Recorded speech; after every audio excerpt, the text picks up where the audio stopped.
Greetings all and welcome to Dave's Craft Room. And on today's video, we're making another Halloween Quilt-oween quilt to celebrate Halloween. And we're doing Dracula today. In case you missed it, here's my Frankenstein quilt. I made this last year for Halloween. And this year we're gonna do something kind of similar but different for Dracula. In the first place, I have here t-shirts. I think there's 10 here. These are t-shirts featuring Dracula and Dracula's daughter and Nosferatu and all that. And then, you know, in this one, this is foundation paper piecing that I made with a pattern from Phantom and Stitches.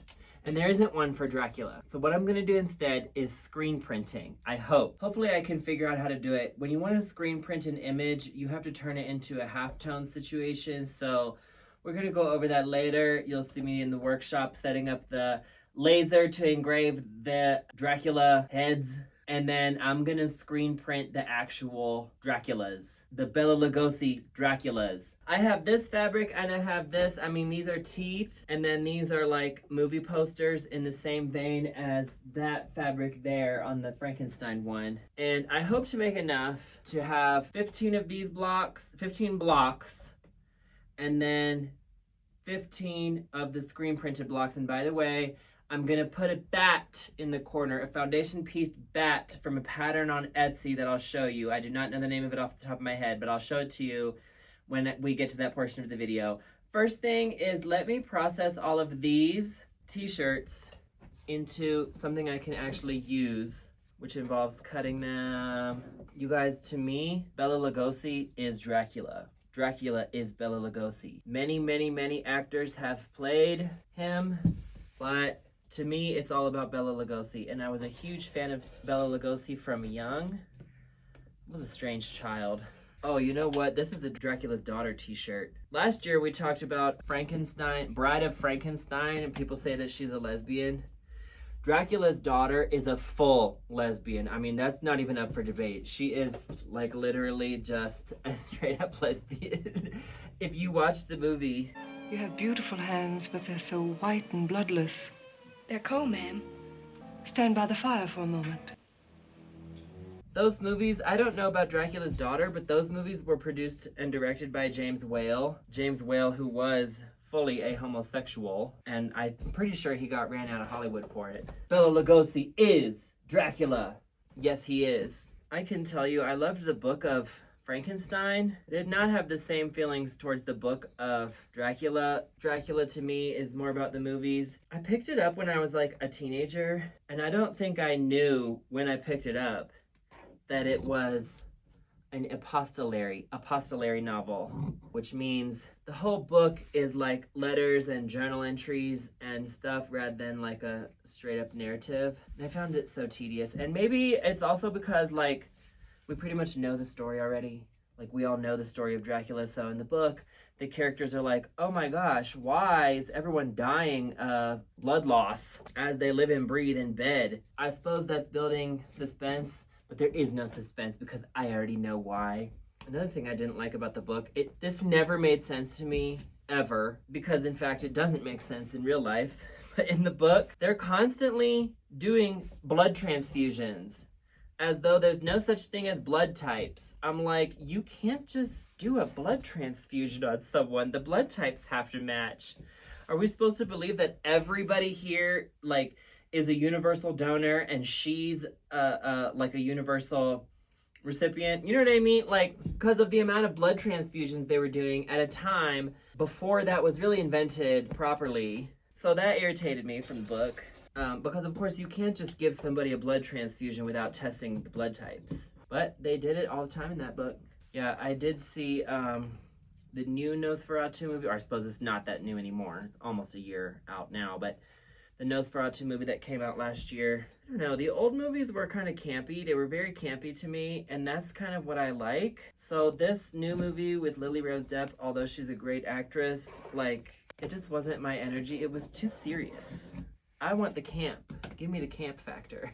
Yeah, so whenever you want to screen print a picture, like a photograph picture, rather than like a straight black and white image, you have to convert it to something called halftone, which is basically where you take the image and convert it into dots, like a dot structure. Actually, it can be dots, squares, other things. There are many computer programs to do it. I tried it the other day and I found one that I liked, and basically it makes it so that a black and white or grayscale image is rendered in just one single color, black, so that I can then screen print it, because I don't have the type of setup where you can do like different images and stuff. Cool, so let me finish processing these and I'm gonna then interface them. I have my interfacing here, whatever this is, P44F, fusible interfacing. I think we're gonna do 15-inch squares. I think that's the move. So let's get into it. All right, people, I need to interrupt this regularly scheduled program in order to show you this product and do a little unboxing. This was sent to me by the people at Quilt Keeper. This is a Quilt Keeper, and this is a new way, or I don't know when they came out, but this is a way of hanging quilts up to store them. Oh, okay. Let's get into it, because there are 2 boxes here.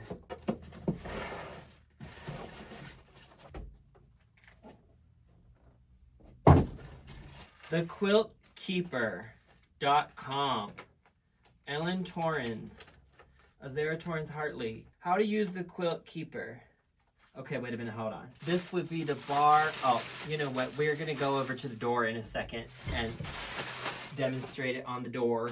Okay, so the point of this is that it's a way to store your quilts and display them on your door without having to like add any kind of hardware or anything like that at all to the door or to your house. So if you're a renter like I am, or if you just don't want to put, you know, something permanent or holes or whatever.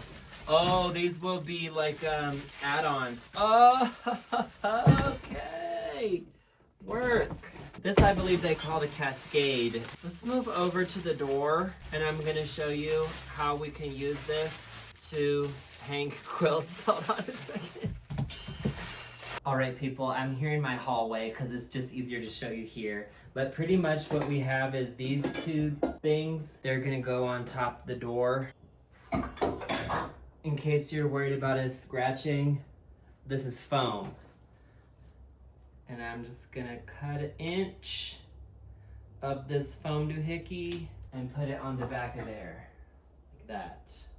I suppose you could put it on the front too. I'm not super worried about it scratching, but could. And then let's get a quilt, put it on. You know, you can fold it however you want to have the side you want out. And that's it. It just lives there. Then you can add more. These would be the cascading things. Oh yes, and you can go all the way down. Oh, that's backwards. Hold on. So you can hang, I mean, I have 3 rungs, but you could hang as far down as you can go. Work. Then this is something you can put on the inside of a closet or something to store your quilts. And so I'm gonna put a link below to the quiltkeeper.com and you can get your Quilt Keeper.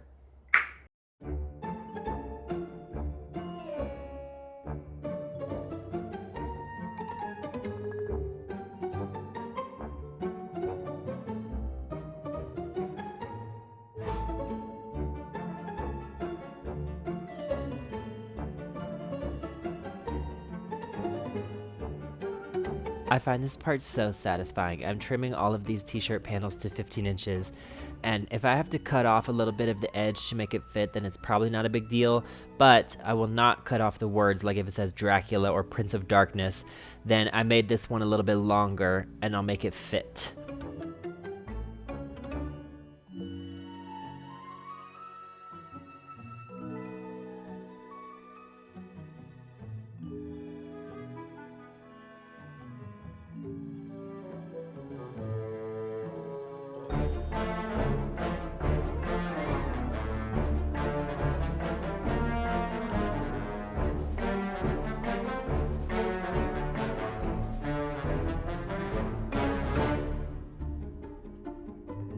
Oh, this is apparently a t-shirt from a Broadway show.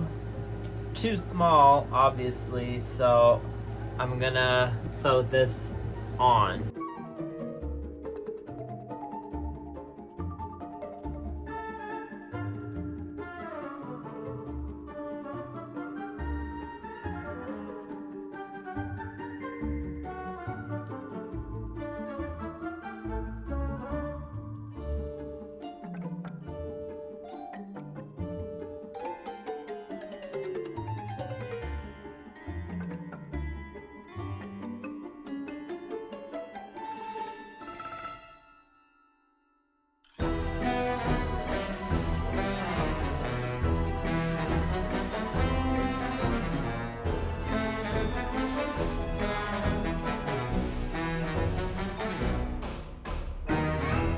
Alright people, we are here in Dave's Craft Workshop and I'm ready to do this, or I'm kind of ready, TBH. I haven't screen printed and used the laser engraver in a long time, but however, I do recall that it was very easy.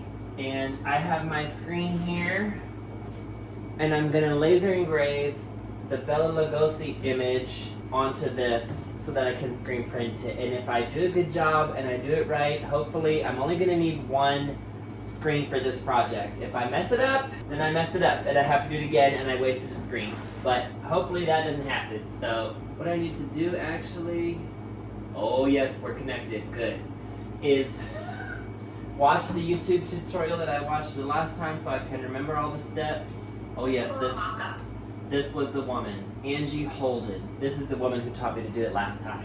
My name's Angie Holden, and I'm the blogger behind the Country Chic Cottage. Put the screen in again with the screen side up, pull these locking pins up. Then this side has locators. Oh, I hope this works. Oh, please work. It's gonna look so good if it works. If it doesn't work, it doesn't work. I suppose that's good. I don't know. I better flip it because it's going to be the reverse. It doesn't really matter. It's a head. It's not words. If it's words, you've got to get that right. This is a head. So, who cares? Okay, with the laser on, move the laser into the middle of the screen. Okay, sorry. Now I'm ready to auto measure. Good. Okay, let me set this up. Alright, I got it vented out over there. Process.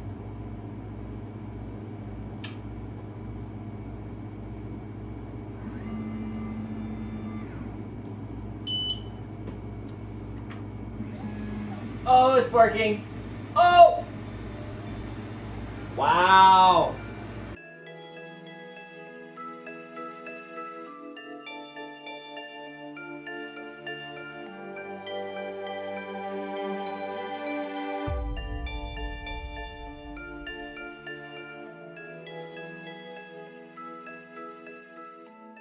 Alright people, it's the second week. It's the next weekend now. And pretty much what had happened was last weekend I got all caught up doing the screen and testing the screen printing, and that was all that I had time to do. I didn't even make the blocks yet, which are gonna get screen printed on, but that's what I'm here to do today. And I have the screen. I did a dry run, and let me show this to you, on a t-shirt. It looks incredible. It looks exactly as I want it to look. When you're up close, you can see that it's made of dots, but from far away, it looks like a photograph. And so I'm gonna proceed. I have here the paper. I cut out the paper during the week. This is the paper of the foundation paper piecing. I'll put a link below to where I bought and paid for this pattern. And like I said, I'm only gonna do the bat in the upper right corner. I have a little bit of this gray. This is gonna be the bat. This is gonna be the background on some of them, and then the rest are going to be the lighter gray. This is just what I had. I think it's a good idea to use two different grays. The only question is whether I can get 5 out of this. I would like to be able to get 5 out of this. And that depends on whether I can get 5 15-inch rectangles. Suppose I need to just see how many rectangles I can get. So my idea is to cut 15-inch rectangles and then cut the corner off and use that corner that I've cut off to do the bat. And then yeah, you'll see it. Let's just get into it. Oh geez, I don't think we're gonna get very many out of this. All right, so I'm gonna, maybe we switch to top-down view to do the stuff, the EPP, the FPP, sorry. Oh, all right, people, I started doing stuff and then remembered that I was supposed to be making a video. So basically what I have here is the bat. I pieced one, and then what I have done is I just laid it against here, and then I drew a line right where it was with this Crayola washable marker, and then what I'm gonna do is move it over 1/4 of an inch, slice this off, and now I have this chunk of fabric which I can use for this, because I don't have very much of this. So I need to actually use this for real. So I can use that triangle. I need to do that because I don't have very much of this gray. So I need to savor every bit for that. I do have all these pieces already cut out though. It's these. Good. So at this point, I can just go like this. It has to be perfect because it just does.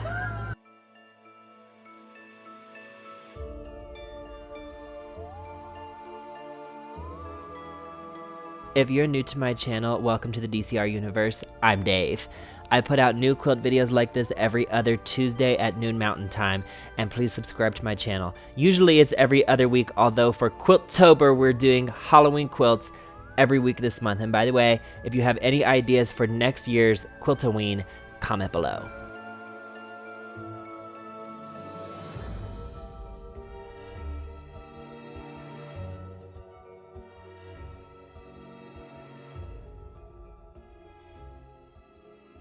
All right, this is the first batch of 5. I have 10 left to do. The other ones is with the lighter gray, same black bat, but a lighter gray background. So let's get into it. I'm gonna do them now. I'm gonna do them off camera. All right, people, I'm doing the screen printing now. And it's a little nerve-wracking because it's not like I have extra. I just dropped a huge glob on my hand. It's not like I have extra to make mistakes. So I have to get it right, and if I get any on my hands, which I just did, hold on, let me wipe it off, then I can't touch the block, you know what I mean? Where's my paper towels? I've done 2 so far, and they both turned out good. Oh, I usually go one way with the ink, and then back the other way. That's why we're up here instead of down here where I would want to be, but up here works fine too. I'm constantly looking at my hands and fingers because if I have any ink on them, it will get on the blocks. Trying to carefully avoid that. Good, the lines on the thing help me line it up. All right, this part's nerve-wracking, but we do a wash.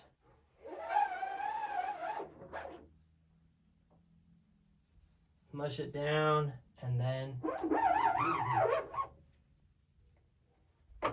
good. Turned out. So let me make a bunch more. Oh, they're wet. Let me hang it to dry here. I will use the pins as well. But yeah, this is working pretty good. So I'm just gonna continue.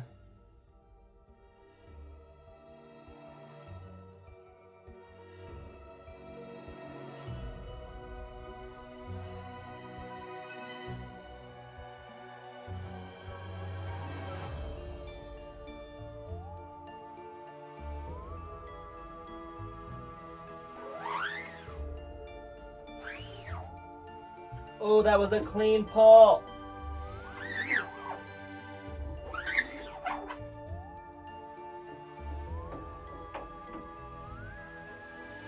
Good.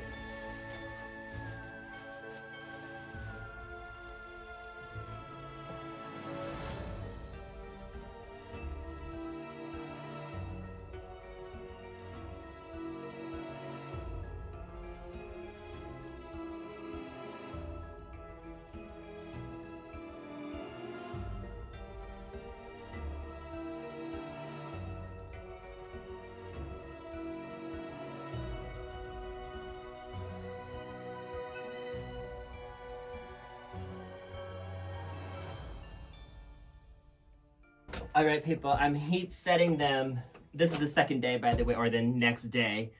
And I'm just heat setting them with the iron. Oh, I already did this one.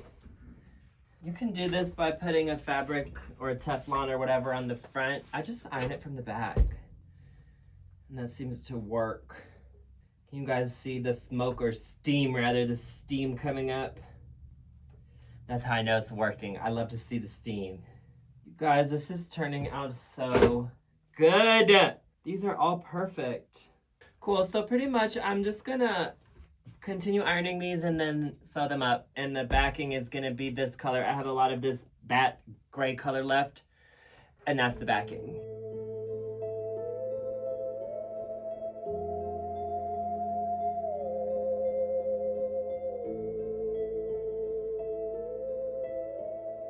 This one is longer, so I have to cut the difference out of the bottom of the Dracula above it. And in this case, because I have to cut it out of the inside of this, I have to sort of do some finagling to figure out like exactly how much to cut.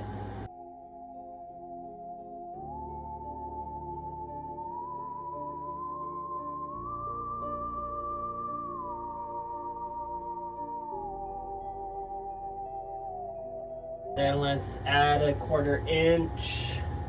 Add a 1/4 inch and chop it off. It has to be perfect. Good.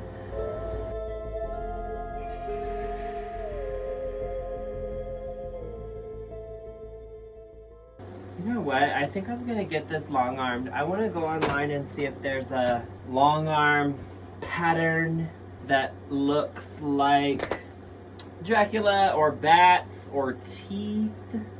And that's what I'll probably do to finish it.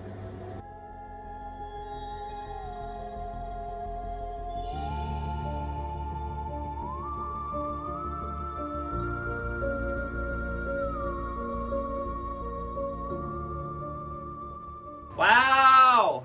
It looks good. Okay, so I'm gonna take this to a long armor in Albuquerque, and I hope to get like either some kind of like vampire teeth, or when I looked online, I couldn't really find a design online that I like, so I'm gonna get with the long armor and see what kind of designs she has. It's gonna be some type of all over pattern in a Halloween theme, like whether it's teeth. Spider webs might look good, and I feel like she probably has spider webs, but I don't know, I have to ask her. So I mean, I'm very pleased with the way it turned out. That's it. I'm gonna take it to the long armor soon. All right, people, I got it back. Oh, it's in a pile. I got the Dracula quilt back from the long armor today. Debbie at Ideal Stitches in Albuquerque did the long arming for me, and she did the spider webs, and she did a fantastic job. It looks exactly like the actual movie poster where he has spider webs over his face. I'll show you a close-up later, but first I'm gonna do the binding. She gave me the offcuts when she trimmed it, the backing, so I just cut 2.5 inch strips out of it and made the binding. So I'm now gonna put it on. I'm gonna sew it to the back and then bring it around to the front and top stitch it on the front. I have a walking foot, or I don't have a walking foot. I'm gonna put a walking foot on here. Oh my gosh, I'm so excited to get this quilt done. You know, when you do the long arming, often like when it's hot off the presses of the long arm, it's not very soft yet, but once I wash it a couple of times, it'll soften up and loosen up. Because this quilting is very, very tight, which is what I requested. Oh, I'm not doing a mitered corners, by the way. I just don't feel like it.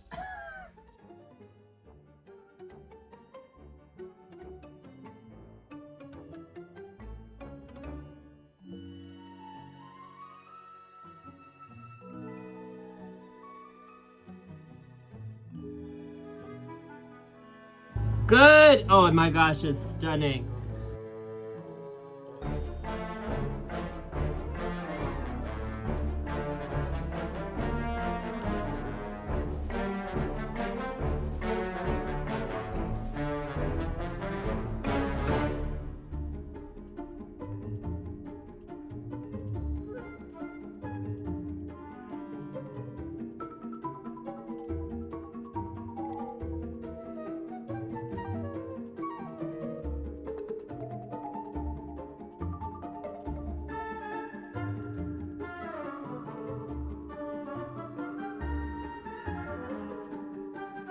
All right, here's the final result. I'm obsessed. And in case you missed it, be sure to check out my lunar log cabin quilt from last week. And you can also binge watch my Halloween videos by clicking this playlist here. Thank you for coming to Dave's Craft Room, and please come again.